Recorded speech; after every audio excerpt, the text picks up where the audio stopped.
შინაგან საქმეთა სამინისტროს მიერ ბოლო დღეებში გავრცელებულ პირებში, თუ ეს პირები, რა თქმა უნდა, სინამდვილეს შეესაბამება, არის ასახული ძალიან მძიმე დანაშაული და რა თქმა უნდა, ამ დანაშაულის ჩამდენები უნდა უმკაცრესად დაისაჯონ და რა თქმა უნდა, ეს ყველაფერი არის ამასზენი და მართლაც ბოლომდე დასაგმობი და კარგად გამოსაძიებელი და გამოსაკვლევია.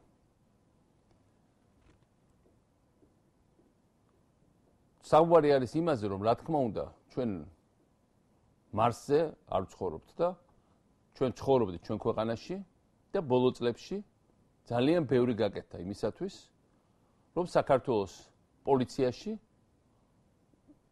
აღარ ყოფილიყო ის, რაც იყო მანამდე ჩვეულებრივი მოვლენა, ადამიანის წამება, ტანჯვა, გაუბედურება, ფულის აღება, დანაშაულის დაბრალება, ძალდატანებით აღიარების მიღება და ჩვენი ხალხი ცხოვრობდა საქართველოში და მე მგონი ყველა მიცით, რომ ბოლო წლებში პოლიცია ძალიან შეიცვალა და ეჭვს არ ეწევს, რომ იქ სიტუაცია თლიანობაში იყო ძალიან გაუმჯობესებული. 99% და 99% შემთხვევებში. მაგრამ ყველა ამ სიტუაციაში ყოველთვის შეიძლება წარმოიქმნას კუნძული უბედურების და საზიზღრობის. ყოველთვის შეიძლება შეიპარონ სადისტები და მოძალადეები. და რა თქმა უნდა, ძალიან წუხარ თუ ასეთები შეიპარენ იქ წინა მთავრობის დროს, ჩემი მთავრობის დროს. ამიტომ ძალიან კონკრეტული მიდგომა უნდა იყოს ამ ხალხის მიმართ. ეს ხალხი, ამ ხალხს ხელი არ უნდა დააფარონ და თუ აქამდე სამართლიანობის აღდგენა იყო მხოლოდ პოლიტიკური ლიდერების მიმართ წაყენებული ბრალდებები და რეალურად წარმოუდგენელი სადისტი და მოძალადე ბედუკაძე.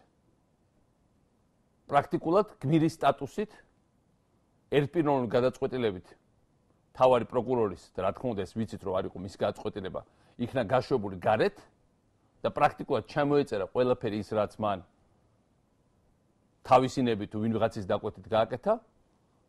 მე ვფიქრობ ამ შემთხვევაში მაინც სამართლიანობის აღდგენა თუ ასეთი ტერმინს გამოვიყენებთ, სამართლიანობა უნდა იყოს უпроსტად სამართლიანობის დადგენა, რომ ვინც ეს გააკეთა, რა ვალდებულებებიც არ უნდა გქონდეს მათ აღებული, რომ ვიღაცის წინააღმდეგ მიცენ ჩვენება, ან რაღაცა პოლიტიკურ ჩამაში ჩაერთონ, ამ ხალხის გაკეთებულია და ამ ვინ კონკრეტული შემსრულებელი უნდა კონკრეტულად აგებდეს პასუხს. და მე მინდა უბრალოდ თქვა, რომ ამ კონკრეტულ სისტემას ამ დამრღვევების ჩამდენებს აქვს სახელები და გვარები. და ორი მთავარი ფიგურა კონსტიტუციური უშუალობის დეპარტამენტის. ვინმე ჩხატარაშვილი და მეორე ლევან ქარდავა, პირველი კუდის ფაქტობრივი უფროსი და ერთ-ერთი შემქმნელი, რომელიც ჩვენ მთავრობას გადმოყვა შევარდნაძის მთავრობიდან, სამწუხაროდ დავტოვეთ და ძველი ცოდვები როგორც ჩამოაწერეს მას ჩვენ დროსაც და ლევან ქარდავა, რომელსაც ამ მთავრობამ ყველანაირად შეუწყო ხელი, ორივე ძალიან აქტიურად თანამშრომლობს საქართველოს ახალმთავრობასთან. ჩხატარაშვილი არის მარჯვენა ხელი დღევანდელი საქართველოს მთავრობის ხუხაშვილის თავარი ჩევლის და ბიზნესში თავარი ახლა ბატონ პატრონის და უკიდურესად მნიშვნელოვანი ფიგურის საქართველოს მთავრობის სამწუხაროდ ჩხატარაშვილი არის მისი მარჯვენა ხელი, ერთ-ერთი მთავარი არქიტექტორი პროკურატურის მიერ განხორციელებული საქმეების დღესდღეობით, ხოლო ლევან ქარდავა, კუდის ყოფილი უფროსი, არის ის ადამიანი, რომელიც მაგალითად საქართველოს პარლამენტში ჩვენი ფრაქციის, ნაციონალური მოძრაობის ფრაქციის წევრებს ყოველდღიურად ელაპარაკებად აიძულებს, რომ გავიდენ ნაციონალურ მოძრაობიდან. და ძალიან აქტიურად თანამშრომლობს საქართველოს მთავრობასთან. დღევანდელ მთავრობასთან. ეს ორი ადამიანი იყო საუბედუროდ იმ ბევრი უკანონობის ჩამდენი, როგორც ახლა ირკვევა, იმიტომ რომ მე მართლა ამ ორ ადამიანს არც ვიცნობდი, არ ვიცოდი ვინ იყვნენ ბოლო დრომდე. მაგრამ ეს არ გამორიცხავს შენ პასუხისგებლობას. სიცოცხლის ბოლომდე ვინ არის, რომ ასეთი საშინელებების ჩამდენი სუბიექტები გადმოიყოლეთ წინა მთავრობიდან, არ გაუშვით, ან მივიღეთ ჩვენ მთავრობაში და სახურობდნენ ჩემი მთავრობის დროს. მაგრამ მე ასევე მინდა უთხრა საქართველოს დღევანდელ მთავრობას, რომ ეს ხალხი ამ ხალხს არც იმ მილიონებს არ უნდა აძლევდეს, როგორც ჩემი ინფორმაციით მათ უხდიან.